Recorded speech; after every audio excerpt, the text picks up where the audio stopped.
The Rebbe said about himself, that by nature he's an introvert. He's not a happy person. The Rebbe is an introvert. The Rebbe's personality is very controlled. He said, in contrast to the previous Rebbe, the previous Rebbe and I have very different natures, he would say.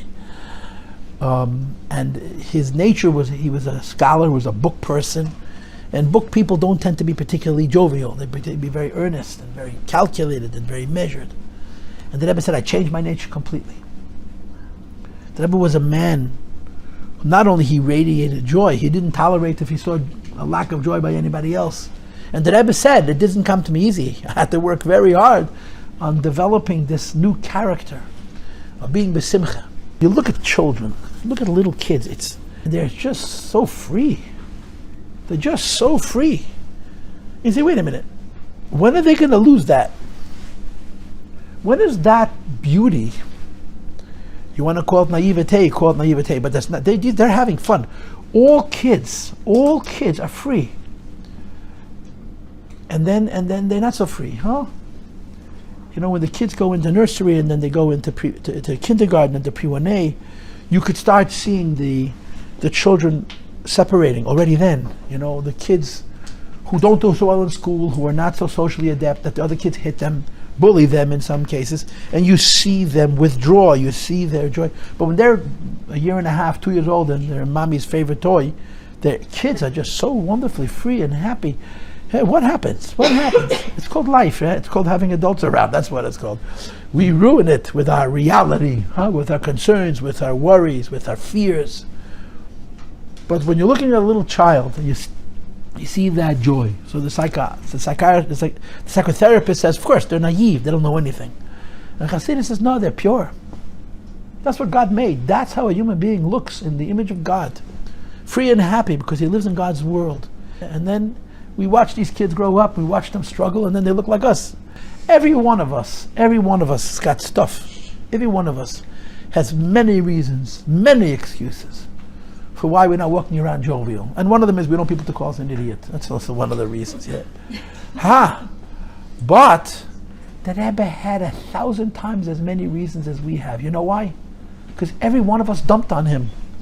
No, it's not a joke. All of our times, I go to the oil a lot this year because I'm having a hard year. I'm dumping, like a sewer. And maybe say something nice, so I sort of made a hachlata in my own head. When I go, I should say a basura teva. My last trip, I forgot, you know. We all come to the oil with our garbage. And we have lists and lists and lists. How come he didn't break?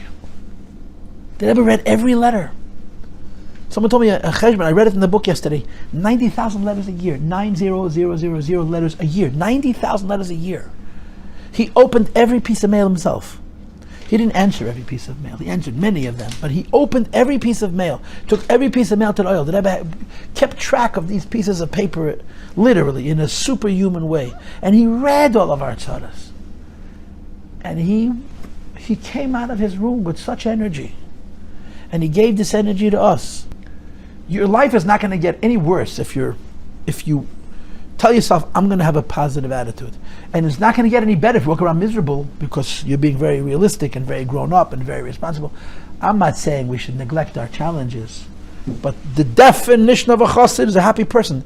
It's really true. Judaism is accused of being a religion of ritual, right? That's the label, right? The people who are smart put everything in a little box. Some religions are religions of faith, and Judaism is a religion of ritual. And of course, that's not true. Judaism is not a religion of ritual. I don't like calling Judaism a religion. It's a truth. It's the truth. But Judaism is a religion of ritual also. And there's a very good reason. Now, so how does the criticism go? The criticism goes that God's busy with little details. What they call orthodoxy, right? That's the right word. You have to do it exactly this way, and you do it a little bit wrong, then it's not good, and you have to do it over, and do it in the wrong time, you did it in the wrong place. And it's so technical, and it's so full of details. What about faith? What about joy? What about prayer? What about connection? Everybody's so busy with the details, What's the answer to that question? What is the real answer to that question? Why does it bother you? I don't mean you or you. I mean, why does it bother you that Judaism is a religion of ritual. Why? Why does it bother you? Because you don't want to do it. That's why. Because you don't want to do it. Why don't you want to do it? Because it makes you uncomfortable. That's exactly why God wants you to do it. To be a religious person who goes Sunday morning into a special place and meditates, it's nice. But that's nothing to do with their life. You don't become a different person because you take a couple hours off a week and you go and you meditate.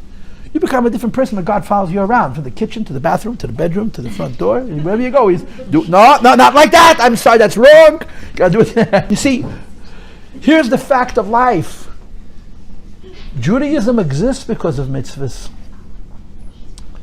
The idea that we do actions is an anchor. It's mamish an anchor.